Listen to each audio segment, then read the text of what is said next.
देखिए, ये तो सही है कि जो नई जनरेशन होती है उसके अंदर कुछ ना कुछ करने का एक हौसला होता है।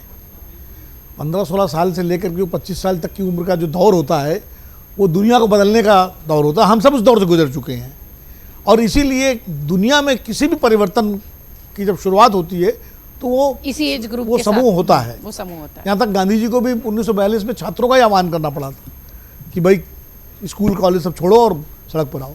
जेपी 70 साल से ज़्यादा उम्र थी बीजेपी की, लेकिन छात्रों के नेता बने वो।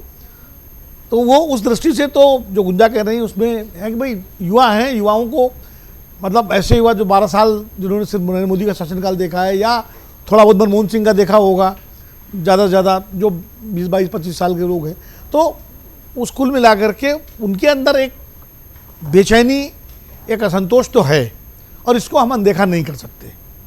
अब उस असंतोष को सुर कौन देगा, ये अलग सवाल है।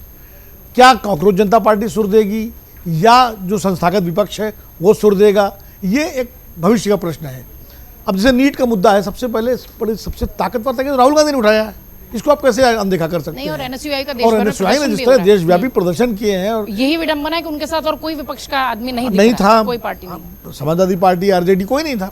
उन्होंने लेकिन जयपुर में सब जगह महाराज जहाँ जहाँ उनका वो था कर सकते, और उस पर बौछारें चली पानी की और सब जो पुलिस कार्रवाई हुई। लेकिन वो एक चूँकि पॉलिटिकल पार्टी है बनी हुई, इसलिए वो उसके मूवमेंट को आप एक राजनीतिक एंगल से देख सकते हैं। देखते ही हैं कि भाई तो कांग्रेस ही है, कांग्रेस करेगी। ये एक नॉन पॉलिटिकल ऑर्गेनाइजेशन है जो बना, जैसे किसानों का आंदोलन आ गया था। अब सस्टेन कितना करता है ये महत्वपूर्ण है। शुरुआत तो दीपिका जी ने कर, दीपिका जी का पर्पस तो एक पूरा हो गया।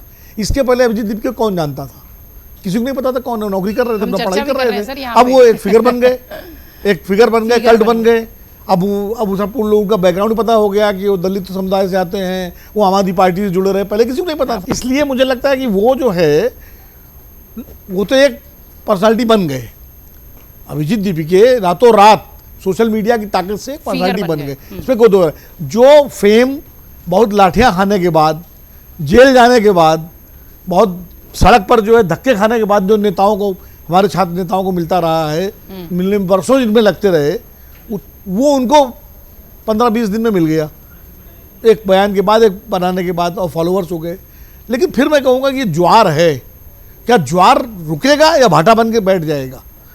क्योंकि ज्वार उठता है और फिर उसके बाद भाटा के रूप में बैठ भी जाता है। तो अभी आज जो जैन जी आया, जिस तरह फिर उसके बाद उनकी अंडरस्टैंडिंग भी हुई गई एडमिनिस्ट्रेशन के साथ, पुलिस के साथ, और उन्होंने परमिशन भी ले ली और सब कर लिया, तो कहीं ना कहीं मुझे लगता है कि कोई ना कोई इंस्टीट्यूशनल सपोर्ट भी है इस मूवमेंट के पीछे। रातों रात इतनी फॉलोइंग होना, रातों रात इतना आपको वो करना, इस सरकार के सामने खड़े होने की हिम्मत साधारण लोगों में तो है नहीं। स्थापित पार्टियां तो खड़ी नहीं हो पा रही हैं।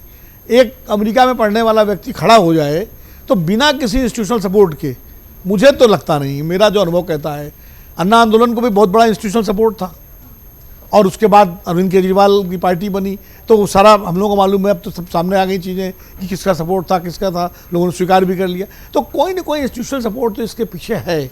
अब वो भारत सरकार का सपोर्ट है या विपक्ष का सपोर्ट है या किसी अंतर्राष्ट्रीय संस्था का सपोर्ट है, ये शोध का विषय, जांच का विषय है, मैं इसके बारे में नहीं कह सकता।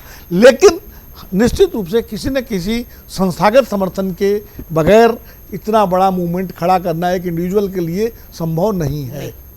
अगर आप ये वीडियो YouTube पर देख रहे हैं तो हमारे चैनल को सब्सक्राइब कर बेल आइकन दबाएं, और Facebook पर देख रहे हैं तो हमारे पेज को लाइक करें।